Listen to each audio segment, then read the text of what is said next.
É a mesma lei da fé, a lei da atração. Vamos ter um discurso, uma palestra sobre a lei da atração.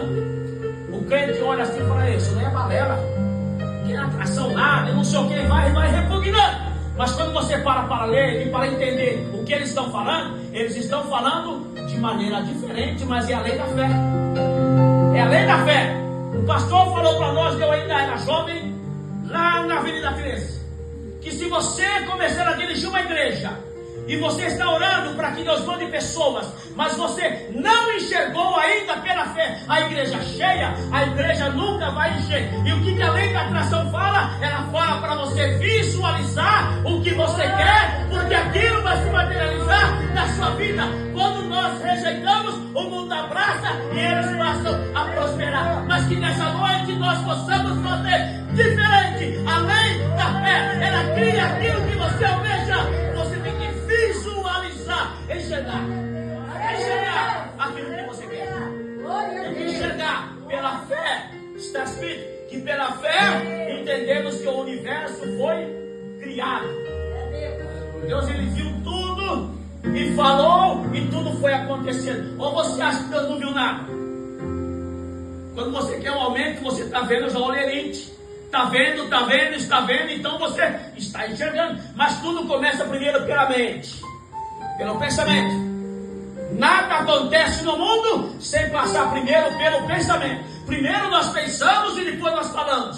Primeiro nós pensamos e depois nós projetamos. Primeiro nós pensamos e depois nós viajamos. Primeiro nós pensamos para depois fazer. Então, dependendo do que você tem na tua mente, vai acontecer ou não.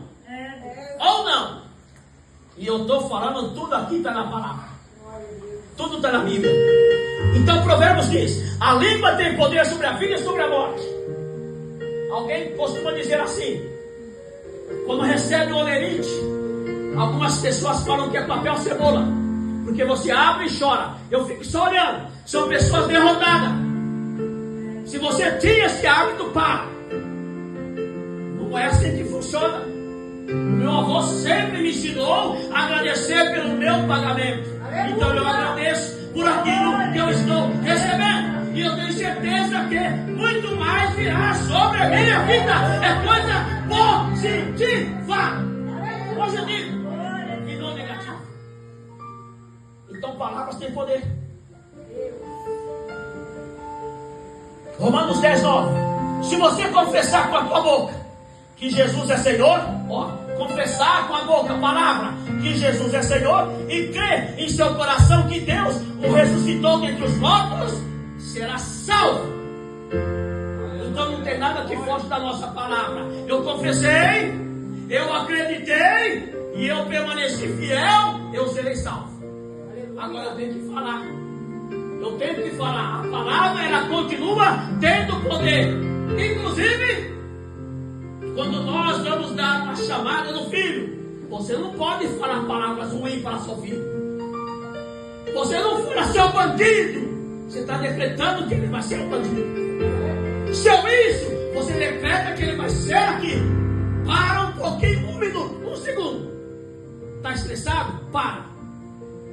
Deixa primeiro baixar, se acalmar, para depois você dar correção. Porque as palavras depois serão medidas e já não serão palavras de maldição. Serão palavras diferentes, que ele vai entender e ele vai ser abençoado. Amém?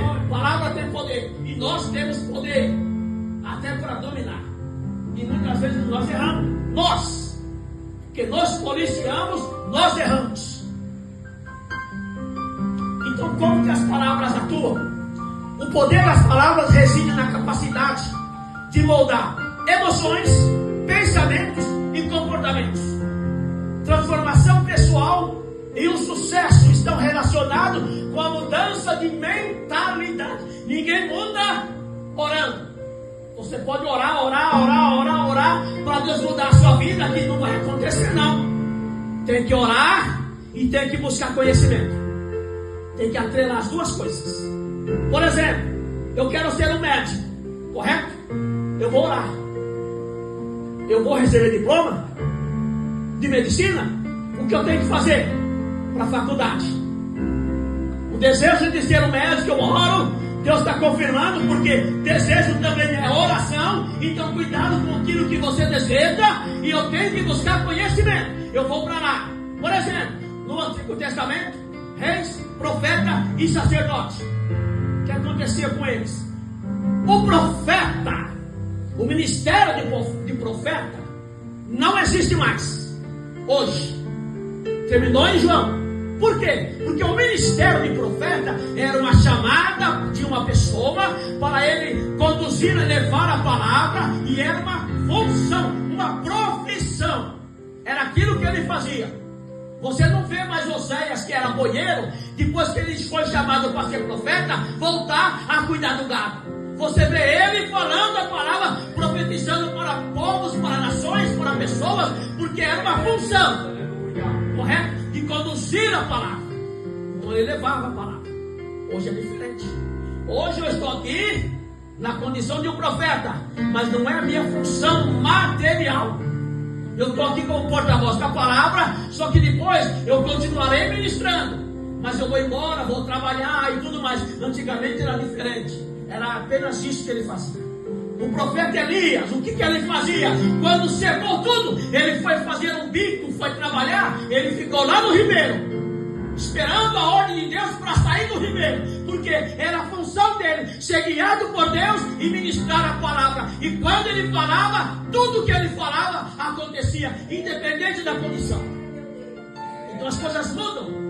E a palavra hoje, a mudança, ela começa aqui. Quando você parar para analisar o que eu estou pregando e querer mudança, busca conhecimento, que a mudança ela chegará na sua vida. Oração e conhecimento.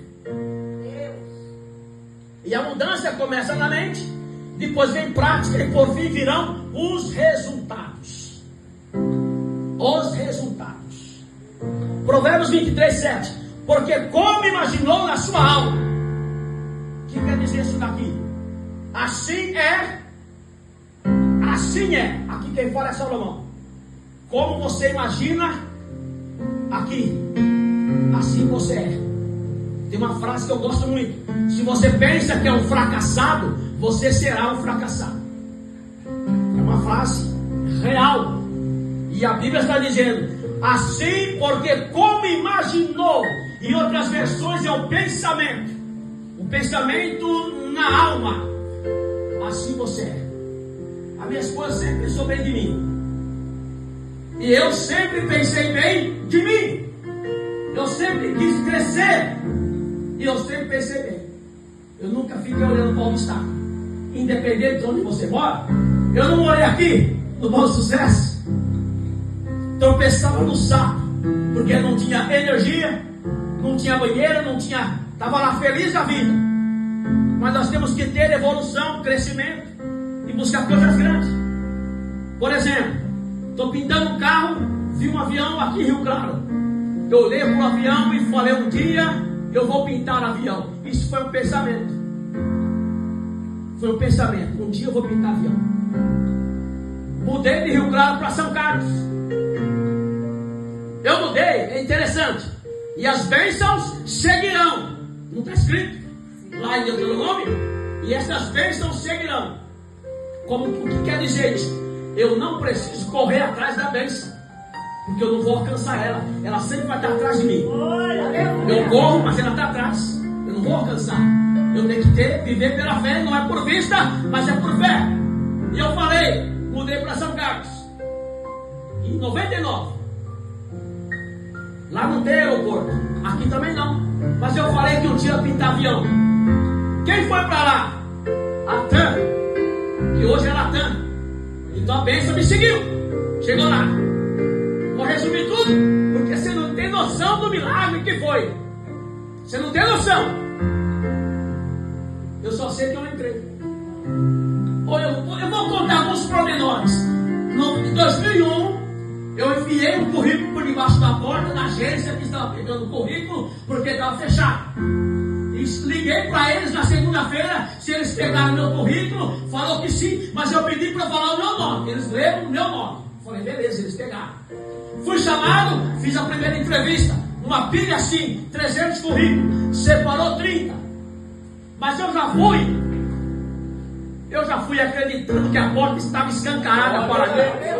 Eu não fui assim, será? Não, eu não fui falando será. Eu fui ciente de que eu estava lá dentro. Porque eu profetizei para mim naquele dia, um dia eu vou pintar avião. Não tem celular. Não existia celular. Em 2001. Não tem celular. Como que eles iam ligar? Não tenho contato. Mas eu não. É assim, ó. A lei da atração, ela fala que você não pode pensar como vai acontecer. Você tem que pensar no hoje e no aconteceu. A lei da fé, ela fala para você não pensar como Deus vai fazer. É pensar no hoje e no aconteceu. Não é no meio da jornada. Como que Deus vai fazer? Se Deus falar para você, você não acredita. Então não tem que pensar nisso. Tu tem que falar com Ele e acreditar que já é seu. Lá longe. E não é como Ele vai fazer. Aleluia. Os teus caminhos não são meus caminhos. Os teus pensamentos também não são os meus pensamentos. Não é o que está escrito? O que é que eu vou pensar? O que Deus está pensando? Não tem condição. Estou em casa. Fiz tudo o que tinha que fazer. Foi alguém na minha casa dizer assim: você que é o Benedito? Sim. A empresa tal ligou na minha casa, pediu para procurar sua casa, para te falar que amanhã você tem que estar lá na agência para você ir para São Paulo. Olha o caminho que a empresa fez. Quando é seu, não se erra o endereço. Aleluia. Eles ligaram para o endereço mais próximo e pediu para a pessoa ir na minha casa me avisar. Olha, é uma loucura. Pensa bem. E foi lá, conversou comigo. E eu fui no outro dia, eu fui para São Paulo, cheguei lá, fiz os exames. O camarada falou que eu era muito velho, mas eu entendi que era brincadeira dele. Eu tinha 31 anos.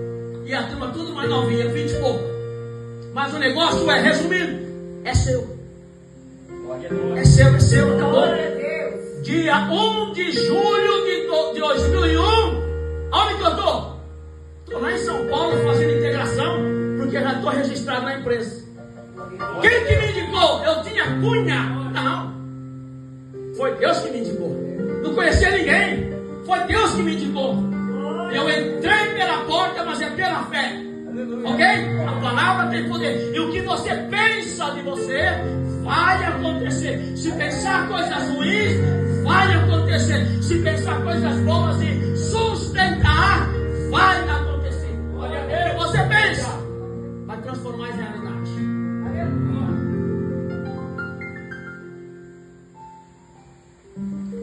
Então o que acontece? Palavras ditas com propósito. Eu vou ler todo o versículo. É porque como imaginou a sua alma, assim é. Ele dirá, aqui é a continuação do versículo: come e bebe. Alguém está te convidando para comer e beber. O pensamento dele é um, mas o seu coração não estará com você. Então o que quer dizer esse versículo? Que a pessoa pode pensar mal de você. Ela pode te convidar. Nem todo convite é de paz. Tem convite que não é bom. A pessoa não tem bons pensamentos. Então você toma cuidado. Por quê? Porque a intenção dele é ruim. E na ocasião aqui, Salomão está dizendo que era a intenção enganosa. Pessoas com segundas intenções, hospitalidade enganosa, pois quem tem más intenções pode parecer generoso. Olha como que o negócio é estreito. Até quem tem más intenções, ela pode parecer ser generosa. Você não viu Ananias e Safira? Parece que eles eram generosos. Levou a oferta no pé do altar. Mas o coração enganoso. Estava distante da realidade. Estava distante da sinceridade. Achando que ia enganar os apóstolos. Ao Espírito Santo ninguém engana. Então, palavras ditas com propósito. Se é positivo, crescimento. Se é negativo, é morte. Então, cuidado com aquilo que você fala. Em Romanos 12 está escrito assim: e não vos conformeis com este mundo, mas transformai-vos pela renovação da vossa mente, para que experimenteis qual seja a boa, agradável, perfeita vontade de Deus. Isso nos lembra que a renovação da mente é um processo contínuo e constante. Eu ia falar aqui no começo, não falei porque eu respeito as pessoas que estão na minha idade para mais. Mas tem um ditado no mundo que diz assim: papagaio velho não aprende a falar. Não é assim o ditado que tem no mundo? Isso dizendo para nós que pessoas de mais idade têm dificuldade de aprender, mas não é impossível. Depende da sua mente. Você tem capacidade de aprender coisas novas. Eu estou na idade que tenho aprendendo coisas novas. E eu estudo esse assunto desde 2017. A minha vida mudou da água para o vinho. E eu não estava na melhor situação. Se eu contar a minha situação em 2017, vocês vão chorar. Porque não era das melhores. Eu tenho que parar, Josué, senão meia-noite é pouco. Não era das melhores. E você pode observar que eu não estou contando experiência de terceiro. É a minha vida. Eu não estava vivendo as melhores. Eu estava no deserto, lá no norte de Minas. Já havia 5 anos desempregado. Porta nenhuma se abria para mim e eu não conhecia nada e ninguém lá. Tem todo um processo do motivo que eu fui parar no norte de Minas, apenas tendo uma casa e um carro, mas não tendo renda nenhuma. Eu passei o deserto, uma seca. Imagina aí, lá tem muito asfalto e não tem concreto que faz a guia. Eles chamam de meio fio. Tem que assentar aquelas pedras, 80 quilos cada pedra.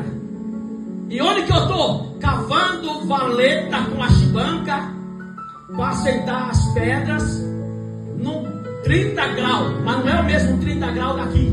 O sol lá é diferente. Montes Claros é um sol para cada cabeça. O Nordeste é um sol para cada cabeça. E eu estou lá. E eu já tinha sido na outra empresa aérea supervisor de manutenção. Agora eu estou lá com a chibanca na mão e cavando aquele chão duro. E estou trabalhando. Ganho 50 reais por dia. E estou trabalhando. Estou lá. 2017. Minha esposa falou comigo sobre esse assunto que eu não conhecia. Eu comecei agora a estudar.